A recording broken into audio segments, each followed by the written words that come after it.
दोस्तों, कैसे हैं आप सभी लोग? उम्मीद करता हूं ठीक होंगे। तो जी, एक जनाब थे, उनका नाम था मुद्दई बाबरी मस्जिद हाजी मोहम्मद हाशिम अंसारी। इनके नाम में जो मुद्दई लिखा है सबसे आगे, उसका मतलब होता है पेटिशनर।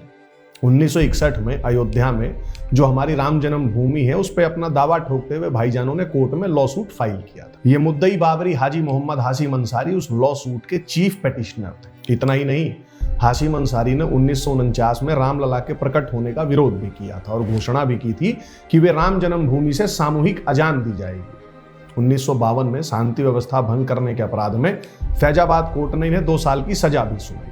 बहुत सिंपल मैं कहूं तो हिंदुओं को उनके राम जी का मंदिर ना मिल सके कि जो भाईजानों की कोशिश थी, उसमें हाशिम अंसारी एक बड़ा महत्वपूर्ण नाम थे। हाशिम अंसारी की मृत्यु के बाद उनके बेटे इकबाल अंसारी इस केस में पेटिशनर बने और वे इकबाल अंसारी से मुद्दई इकबाल अंसारी।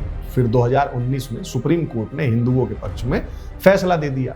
जैसे ही कोर्ट का फैसला आया, वैसे ही All India Muslim Personal Law Board ने फैसले के विरुद्ध रिव्यू पिटीशन डालने का ऐलान कर दिया। मतलब कि हम इस फैसले को नहीं मानते। पर मुद्दई इकबाल अंसारी ने खुद को इससे अलग कर लिया और उन्होंने कोर्ट के फैसले को स्वीकार किया। 5 अगस्त 2020 को अयोध्या जी में जो भूमि पूजन हुआ, उसका निमंत्रण इन्हें भेजा गया, तो इन्होंने उसे भी स्वीकार कर लिया। फिर इन्होंने मोदी योगी की तारीफ करते हुए बयान दी थी। अभी बीते पत्थरवार को यानी 5 अप्रैल 2024 को मुद्दई इकबाल अंसारी अलविदा जुम्मा की नमाज पढ़ने अपने यहाँ की लोकल मस्जिद में गए। वहां उन्हें अयूब और उसके सहयोगी भाईजानों ने पीट दिया। पुलिस ने FIR दर्ज कर ली है, पर समाचार ये नहीं है। समाचार ये है कि इकबाल अंसारी बाबरी विवादित ढांचे का मुस्लिम पक्षकार, जिसका पूरा परिवार 60 साल तक हिंदुओं के विरुद्ध कोर्ट में केस लड़ता रहा, उसे किसी भी हिंदू ने हानि नहीं पहुंचाई। पर जैसे ही उसने मोदी योगी की प्रशंसा की, तो भाईजानों ने मस्जिद में ही उसे पेल दिया।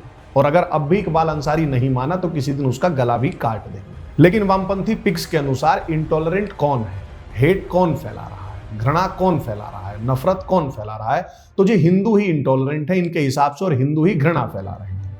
इन वामपंथियों की माने तो हिंदू रोज सुबह उठता है और घर से किसी ज़ॉम्बी की लिंचिंग करने के मूड से ही बाहर निकलता है।